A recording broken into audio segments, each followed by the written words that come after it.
Good morning friends. आज हम integration का एक ऐसा प्रॉब्लम देखेंगे जिसमें ट्रिग्नोमेट्री वाले फॉर्मूलों का इस्तेमाल करना है। प्रॉब्लम देख लीजिएगा। I is equal to integral cos 12x into cos 8x dx। ये प्रॉब्लम सॉल्व करने से पहले मुझे आपको एक फॉर्मूला बताना होगा ट्रिग्नोमेट्री वाला। I will write we know that 2 cos a cos b is equal to cos of a minus b plus cos of a plus b। हम सब लोग ये फॉर्मूला बड़ी अच्छी तरीके से जानते हैं, तो इसी फॉर्मूला का ये प्रॉब्लम सॉल्व करते वक्त मैं इस्तेमाल करूंगा। Therefore 2 times cos of 12x into cos of 8x is equal to, क्या किया मैंने, सिर्फ इसी फॉर्मूला का इस्तेमाल करते हुए a के जगह पे मैं 12x डाल रहा हूं और b को रिप्लेस कर रहा हूं 8x से। तो मेरा फॉर्मूला बनेगा 2 cos 12x into cos 8x is equal to cos of 12x minus 8x plus cos of 12x plus 8x। तो इसका मतलब फॉर्मूला होगा cos 12x into cos 8x is equal to 12x minus 8x हो गया 4x plus 12x plus 8x हो गया cos 20x, और यहाँ पे जो इंटू 2 था वो वहां जाके हो जाएगा अपॉन 2।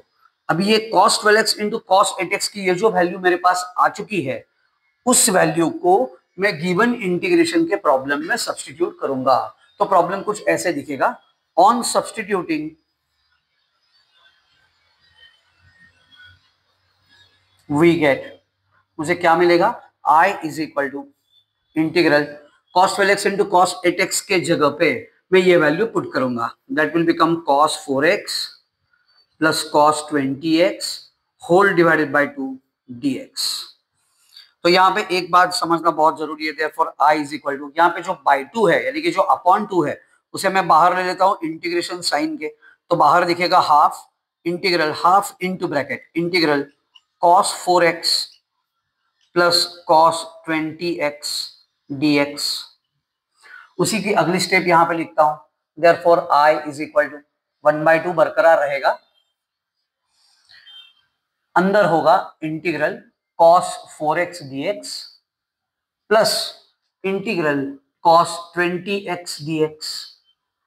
मैंने क्या किया, यहाँ पे इंटीग्रेशन को सेपरेट सेपरेट कर दिया, तो मुझे मिलेगा therefore I is equal to 1/2 into cos 4x का इंटीग्रल जानने के लिए आपको ये फॉर्मूला पता होना बहुत जरूरी है। It is an essential part. cos mx का इंटीग्रल क्या होता है, integral of cos mx dx, उसका इंटीग्रल होता है sin mx upon m plus c। तो कांस्टेंट ऑफ इंटीग्रेशन सभी जगह पे इस्तेमाल होता ही है, तो इसी फॉर्मूला का मैं इस प्रॉब्लम में इस्तेमाल करूंगा।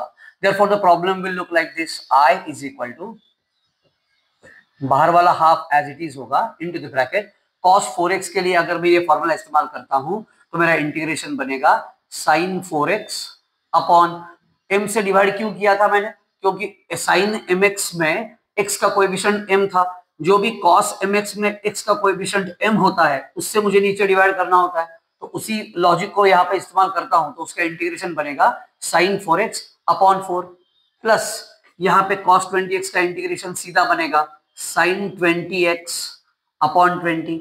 दोनों इंटीग्रेशन निकालने के बाद ही मैं आगे प्लस c लिख सकता हूं।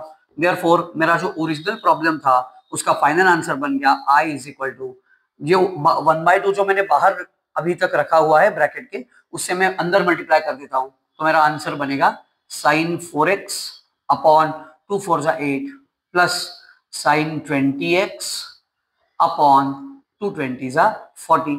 दोनों इंटीग्रेशन निकाल के हो चुके हैं, सबसे लास्ट में लिखना होगा प्लस c।